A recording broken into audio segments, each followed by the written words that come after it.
Hey everyone, this is Rob over here at Bunebape, and I hope you're having an amazing day.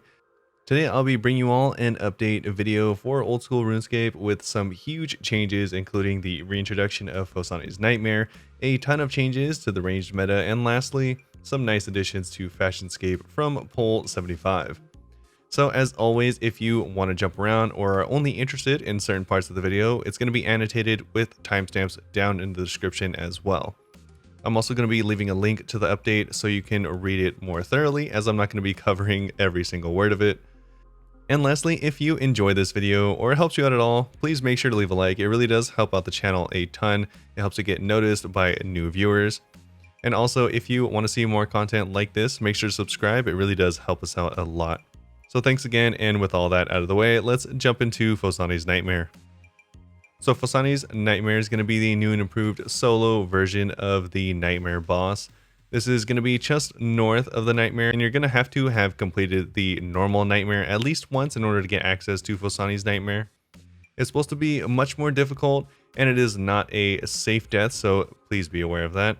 Also, with the increased difficulty, you're also going to have an increased chance at better loot. So it's nice, you're going to have even more regular drops, and on top of that, you're going to have even higher chances at getting those really nice unique drops that the Nightmare has. So maybe one day you'll be able to get all that best in slot slam gear. Along with that, it's going to have a little stone next to the pool where you can jump into the fight, and there you can see all of the global kill counts, death counts, and best times. So if you want to be reminded at how many times you've wiped there, that's a really nice thing you can know. Also, lastly, if you do challenge Phosani, you are going to have a chance at the Parasitic Egg, which is a new metamorphic style dust that you can use on your little Nightmare. It's going to transform it into a parasitic version of itself, so if you ever thought having a wasp version of the Nightmare with an old lady's head on it, then this is going to be the pet for you. So moving on to the equipment rebalanced and ranged meta changes, the first thing we're going to talk about is the new bow of Ferdinand. This is going to require a 75 range and 70 agility in order to even wield it. It's going to have an accuracy of 128, strength of 106, attack speed of 5, and 4 on rapid style. You can also corrupt this by using 2000 crystal shards in order to have unlimited charges when you plan on using it. And if you want to get your hands on the bow, you're going to have to get the new enhanced crystal weapon seed or trade out your blade of Saldor. The crystal weapon seed is going to come from the gauntlet.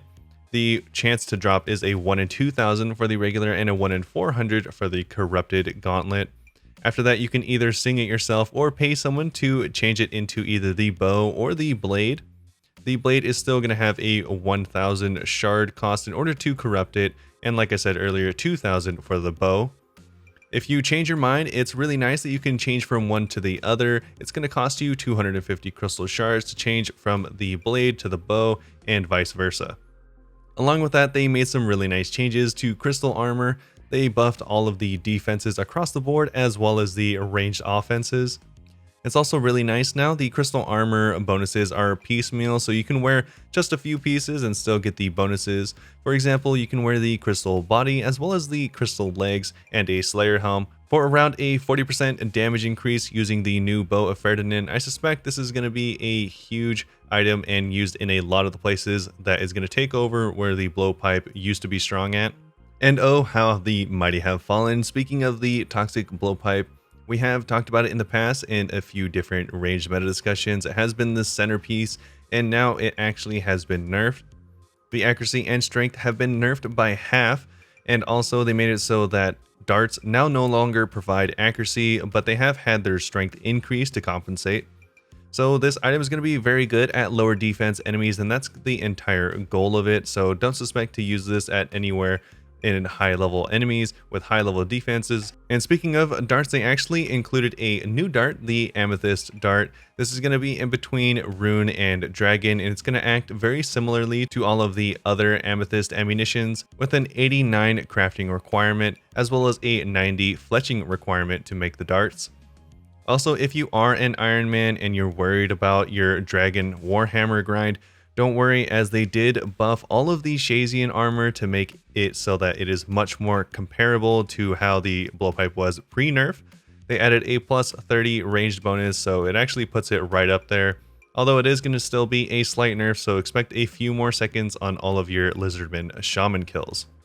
As we work our way towards the bottom of the meta changes, they did change the Armadillo crossbow special from 40 to 50% cost. Along with that, the special now makes it so the base chance for bolt activation has been doubled on special attacks. And of course, it may differ from bolt to bolt. But for example, if you are using a ruby bolt, it's going to be about a 22% chance for activation instead of 11. And of course, that changes whether you have the Kandarin diary or not. Along with that, they buffed the crystal bow a little bit and nerfed the Dragon Hunter crossbow a little bit, actually, decreasing the ranged strength from 30% down to 25%. This is, of course, the bonus against Dragonkin. And I think overall this is reasonable. I'm glad they didn't nerf the accuracy at all. But they did make the changes not all bad. They made it so that to compensate, your offhands are going to provide some really nice damage increases. For the first time ever, Odium Ward, Dragonfire Ward, as well as the Twisted Buckler all have ranged strength increases up to 4, 8, and 10 respectively. So overall, this is not going to be a nerf at all if you're going against things such as Forecath, because you're going to be probably using the Dragonfire Ward anyways. Unfortunate if you are only using the anti-fire shield, because that is just straight up a nerf. So that's going to be about it for the ranged meta changes. It's going to be really interesting to see how everything shakes out in the coming days with all of the nerfs and buffs. Let me know down in the comments below which one of these nerfs or buffs you're most interested in. Overall, I am, of course, probably like 95% of other people really interested to see how the Bow of Ferdinand actually comes into its own and if it's actually able to replace the now nerfed Blowpipe. But now let's move on to the Pole 75 changes.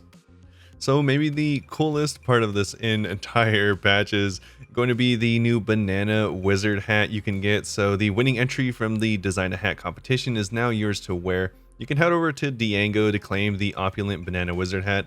It is rich in potassium, apparently. So if you are interested in your banana cosplay for your fashion scape, make sure to head over to Diango in Draenor as soon as possible.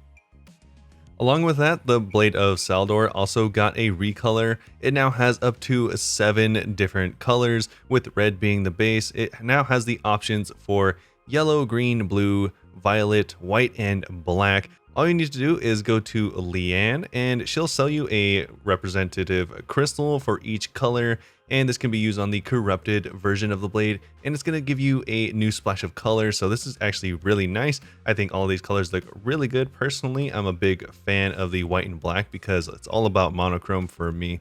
So let me know what you think as far as those colors as well. Along with that, they made it so the imbued Skull Scepter is now able to cast Crumble Undead, so it actually has some use, and it's also able to be used in free-to-play worlds. Also, these last two things I wanted to mention is that they did have a recolor for the Sarachnis pet. So if you want another slight splash of color, you can make it so that your Sarachnis is either orange or blue. I think they look really good, and it's going to be really nice for pet owners. It's always really cool to get a recolor of your pet. And the last thing I wanted to mention is it's been a long time coming. They, I think, talked about this many weeks ago, but the Shooting Star XP rate has been increased all the way from level 1 to level 9. All of those levels have seen increases, with it getting higher towards the higher end. For example, at level 9, it's about a 50% increase as far as XP goes. So if you are a star miner or regular and you are looking to get more experience, then this is going to be really good news for you.